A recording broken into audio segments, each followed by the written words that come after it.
Now this video is going to attempt something quite different from my past videos. It's going to be focusing on the philosophy of dogfighting.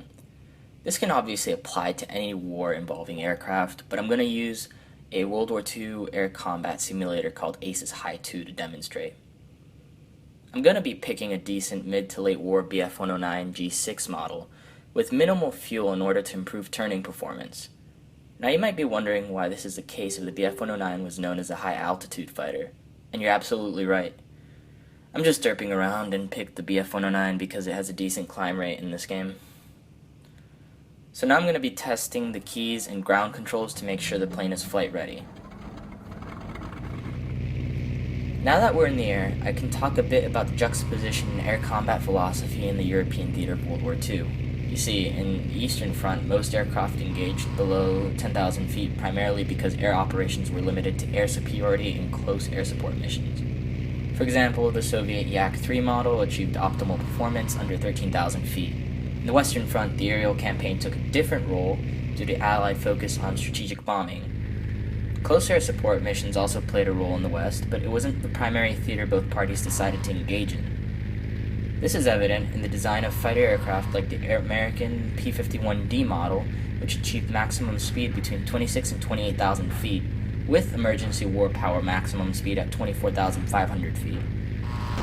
The German BF109 G model also achieved the maximum performance at around 23,000 feet, and it was the case for many other mid to late war BF109 variants.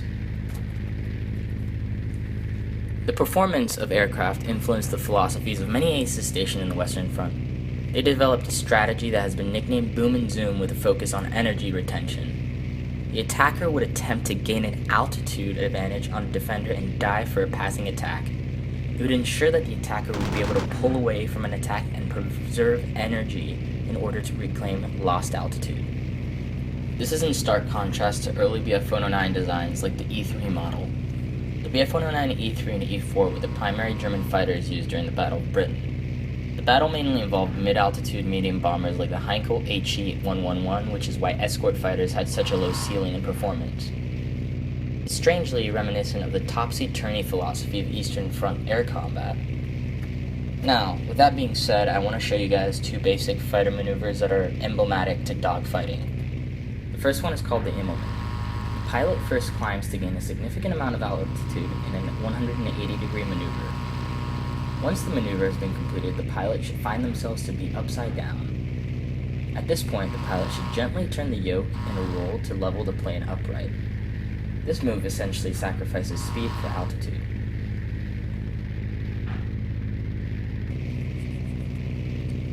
The second one is called the split S.